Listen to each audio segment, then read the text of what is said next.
Oui, sans doute que l'endroit où je vis, c'est un peu comme un écho de la vie, quoi. Euh, Ici, j'habite donc dans le 11e arrondissement de Paris. Ça fait 3 ans seulement que je suis dans ce quartier, mais je l'aime beaucoup. Euh, J'habite dans une rue, la rue des immeubles industriels, qui est une toute petite rue, qui est classée au patrimoine de Paris. Ça me plaît bien, cette idée. Et c'est une rue que j'avais repérée, en fait, plusieurs fois en manifestant.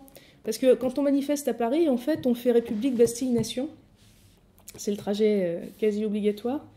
Et quand on remonte le boulevard Voltaire ou quand on remonte le faubourg Saint-Antoine en manifestant, on voit l'entrée de la rue d'un côté ou de l'autre, la rue des immeubles industriels. Et comme son nom est long, il prend toute la place sur la plaque.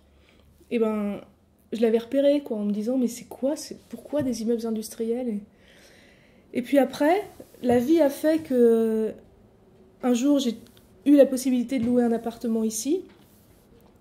En fait, c'est une petite rue qui a été construite par le même architecte des deux côtés. Et c'est des anciens ateliers d'ébénisterie. C'est pour ça qu'on appelle la rue des immeubles industriels.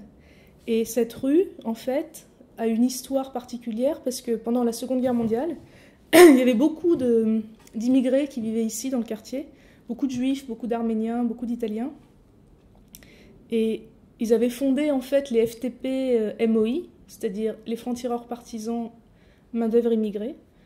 Et ils ont créé l'Affiche Rouge, qui était un groupe de combattants très jeunes et très courageux. Et apparemment, dans cette rue, il y a eu énormément de combats. Quand je descends à la cave, là en bas, je trouve ça très émouvant parce que je suis sûre, la cave, elle est hantée, quoi. On sent qu'il y a eu ici des gens qui se sont cachés.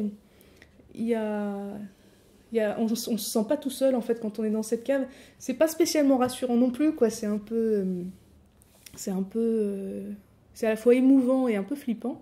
Mais j'aime cette adresse pour ça. Et je suis assez fidèle, en fait, au lieu où j'habite parce que avant d'arriver ici, je vivais dans les Batignolles où je suis restée 20 ans. Et je trouve qu'il y a une correspondance entre les deux quartiers. C'est-à-dire, ici, d'un côté, c'est la place de la Nation, donc c'est une grosse place, pas très accueillante. Mais moi, je suis du côté 11e, qui devient comme un petit village, en fait. Puis plus on descend la rue de Montreuil, qui est par là en bas, et plus on arrive à Federbe, Chaligny. Et c'est très, très charmant, c'est comme un petit village. Et les Batignolles où je vivais avant, près de la place Clichy, une autre place, plutôt dans le nord de Paris, c'est aussi un petit village, quoi. Et je crois qu'il y a une correspondance entre les deux. D'ailleurs, il y a une ligne de métro qui fait exactement les deux. La ligne 2.